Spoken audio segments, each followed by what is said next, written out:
রাজস্থানের মরুভূমির মধ্যে একটা গ্রাম, কুলধরা। এই গ্রামে এমন একটা রহস্য আছে যা আজ পর্যন্ত অধরা। এ নিয়ে অনেক মিথ আছে, অনেক গল্প আছে। আজ এই ব্যাপারটা নিয়েই একটু আলোচনা করি। ভাই, তুই তো এই ব্যাপারটা নিয়ে বেশ রিসার্চ করেছিলি। তা কি ঘটেছিল একটু বল? ঘটনাটা প্রায় ২০০ বছর আগের হবে, বুঝলি? রাজস্থানের জয়সলমীর থেকে প্রায় ১৮ কিলোমিটার দূরে এই গ্রামটা।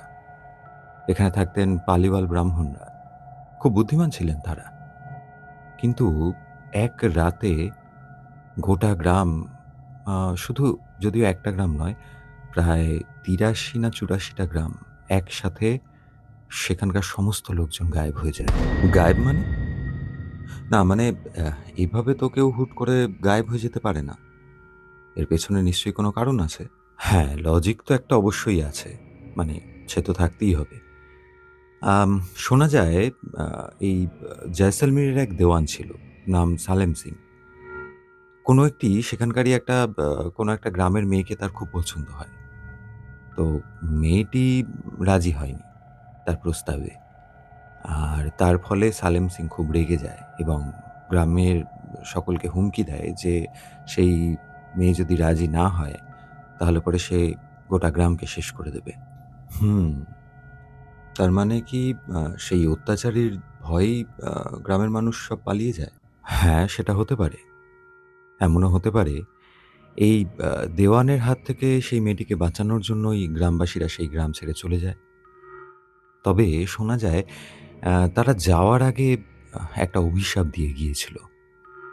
সেটা হচ্ছে এই গ্রামে আগামী দিনে যে কেউ থাকতে আসলে পরে সে আর প্রাণ নিয়ে ফিরে যেতে পারবে না। আর সেটাই তার মানে সবথেকে বড় রহস্য। তারপর থেকে আজ পর্যন্ত সেখানে যারাই রাত কাটানোর চেষ্টা করেছে তাদের সাথে এইসব অদ্ভুত ঘটনা ঘটেছে, তাই না? একদম। জানিস, অনেক প্যারানরমাল ইনভেস্টিগেটরের দল সেখানে গিয়েছিল রাতের বেলা অভিযান করতে। খুঁজে দেখতে যে সত্যিই ওখানে কিছু আছে কিনা। তারা সেখানে ইএমএফ মিটারে স্পাইক লক্ষ্য করে। হাওয়ায় ফিসফিস আওয়াজ শুনতে পায়। অনেক বুট জুতোর আওয়াজও নাকি তারা শুনতে পেয়েছে। এইখানটাতেই আমার একটু খটকা লাগে। না, এই যে ইএমএফ মিটার স্পাইক, এটা তো সেই জায়গার ম্যাগনেটিক ফিল্ডের কারণেও হতে পারে, তাই না? আর এরকম ফাঁকা মরুভূমির মাঝখানে বাড়ি, তো সেখানে হাওয়ার শস্য আওয়াজের জন্য মানুষের মনে হতেই পারে যে হাওয়া কথা বলছে, কেউ ফিসফিস করছে। হয়তো স্বাভাবিক। কিন্তু আ যারা সেখানে রাত কাটিয়েছে তারা নিজেরা অনেক সময় বলেছে যে অদৃশ্য কারোর ধাক্কা খেয়েছে তারা। বা কেউ হয়তো বলেছে যে কোনো জায়গার তাপমাত্রা হঠাৎ করেই অনেক ডিগ্রি কমে গেছে। কেউ হয়তো আবার এরকমও বলেছে যে তার নিজের শরীরের তাপমাত্রা বরফের মতন ঠান্ডা হয়ে গেছে এক ঝটকায়। এগুলোকে কি বলবি? আর এই যে রাজস্থান সরকার সেখানে রাতের বেলা সূর্যাস্তের পর বিশেষ করে সেখানে কাউকে থাকতে দিতে চায় না। এরকম কড়া নিষেধাজ্ঞা জারি রয়েছে। তার পিছনে কি কারণ থাকতে পারে? সেটাই তো ভাবার বিষয়। ভয়টা কি শুধুই মানুষের মনে? নাকি সত্যিই সেখানে বছরের পর বছর ধরে কোনো নেগেটিভ এনার্জি আটকে আছে? হুম, দর্শকরা এই বিষয়ে কি ভাবছেন? আমাদের কমেন্ট করে জানান।